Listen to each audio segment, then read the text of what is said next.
Muchas gracias. Hola, Hola, ¿cómo estás?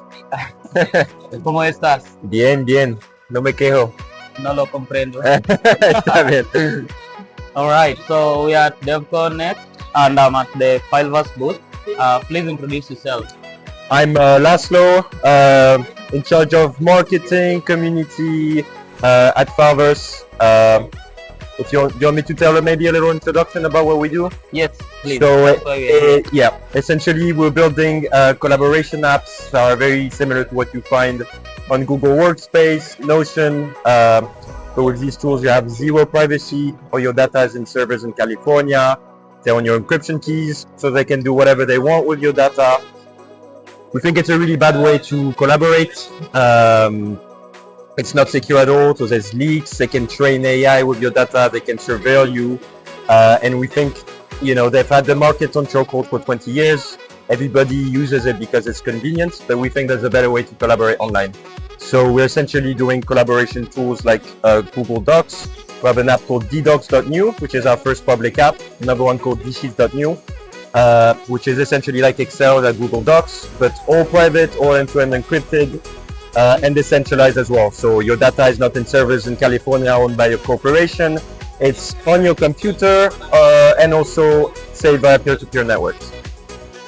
So let me get this straight. So Fileverse is a decentralized and privacy check that allows people to collaborate Exactly. So without actually giving away their data to maybe some people can have power over their that's data. exactly the idea. Okay. So you're not the owner of your data when you collaborate on Microsoft Word, on Google Docs, Okay. on Excel.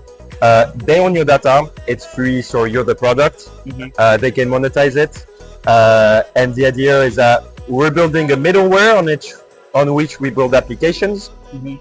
And so we want to replace everything that you're able to find on Google Workspace, Notion, Microsoft Office, and have alternatives that are just as good in terms of experience. Same type of UX. We're not reinventing the wheel. Everybody has been using those tools for 20 years, so we need something that's very familiar to them. Idea is, I want my grandmother to be able to use it, and also the crypto person that's very much into, self-sovereignty to be able to use it as well. So it's tools for everyone, but that where you actually own your data. Yeah, and I found this very interesting thing. What is it? So this is a little bit of branding marketing, but this is floppy disks. A thing of the past. Young people Okay. think it's a save icon, but that's where we used to have storage before. We give those as little goodies. On some of them, we've compressed the Doom video games on it for the real geeks, the real connoisseurs. But yeah. I missed. I'll come back on Saturday for this. Yes, unfortunately, we ran out.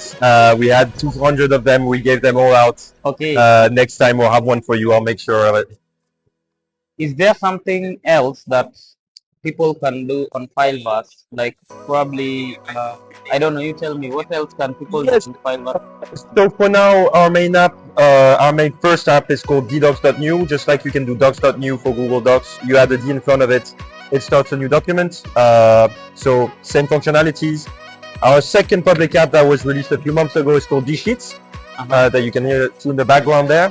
Not sure if captured by No, this. it's got- But yeah, it's like Excel, built on the same middleware, so same principle. Your data is decentralized on peer-to-peer network and on your computer, all end-to-end encrypted. And on top of that, there's some cool on-chain integration. So we're plugged in with the APIs of CoinGecko, DeFi Llama, June. So if you want to pull on-chain data directly in cells, it's super easy. You do equal June, price, BTC, ETH, it pulls it out directly. You don't need to add anything. Okay. So yeah, really cool tool for people, that, for example, want to manage their portfolio on chain, or you can even read smart contracts. So if you paste a smart contract address, you can see all the view functions. So yeah, our latest tool. ddocs.new. And ddocs.new. And the Okay. idea, we also have a drive that's in private beta where you can share files.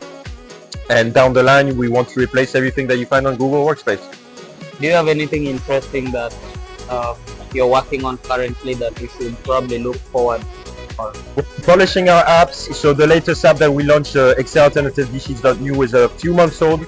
So adding more features.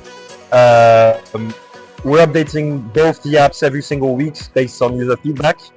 So we're at Fileverse on Twitter. If you try it out, anything's bugging you, anything that's missing for you to make the jump between GDocs and DDocs, you ping us and we make it happen. And then after we end up, continuing to polish those up, next thing will be to launch a new one, and for that, undisclosed for now. Okay. I'm looking forward to seeing the new features that you're cooking. You'll give us some feedback as well. All right. Can someone probably build on top of Fileverse or also contribute on File? Are you open? Yes, absolutely. We're open source. Check us out on GitHub, GitHub-Fileverse, or our repos are there. You're free to contribute.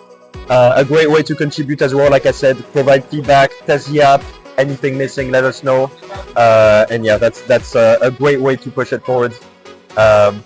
Vitalik is one of our users. He shares feedback all the time. We like to flex it a little bit, of course. We have to. Yeah. And he's great at sharing a lot of feedback of how to improve the app. And we have a whole community of people that do app for us, which goes a very long way for progressing. So yeah, a great way of contributing. I'm curious, where does Fileverse host all these data? Yeah, so everything is on your local device if you don't have an account, so all secure. For cross-device syncing and sharing documents, we also pin documents on IPFS, which is a peer-to-peer network. So to keep things decentralized, and like I said, don't want to use centralized servers. We don't want, the corporation to own your data. So yeah. So everything is hosted on your local computer, but somehow you can share with some.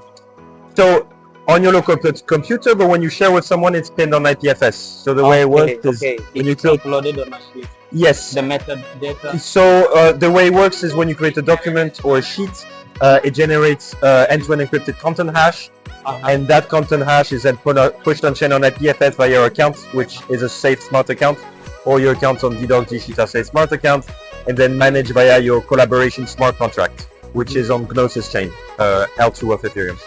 Oh, nice. I think that's really interesting tech. If Vitalik uses it, if he approves it, then I think it's a really nice. He's tweeted about us last week. He's made a few tweets about, why you should switch from GDoc to DDocs. You can check it out. But yeah, again, a whole community of people that's pushing us, which is the main thing at this stage. So yeah. Thank you so much for my pleasure, man. Time. And I think I'm going to link most of the DDocs.new and all the other products you're working on this episode. Super easy to access. DDocs.new, DSheets.new. All web-based, no need to download anything, no need for extension, directly on your computer. Works offline as well, so writing a doc, Wi-Fi goes, you can still keep going. And we have some extra stuff that Google doesn't have, like dark mode, customizing Canva, things that we're surprised that they don't have after 20 years of being around. But I'm really interested to check out Fileverse. I hope you do, man. I think I'll make I'll go live using Fileverse. Oh, okay. Then ping us. We'll make sure. Maybe I'll invite you over to the live and we do something Please together. do, man. Please do. Thank you so much for this episode. My pleasure, man. Yeah, and finally, as always, none of this is financial advice or it's not a financial product, so it's just an educational video, so that's why you need to do your own research. Goodbye. I love the name of your podcast, man. I keep repeating it, but I'll put that in the after scene.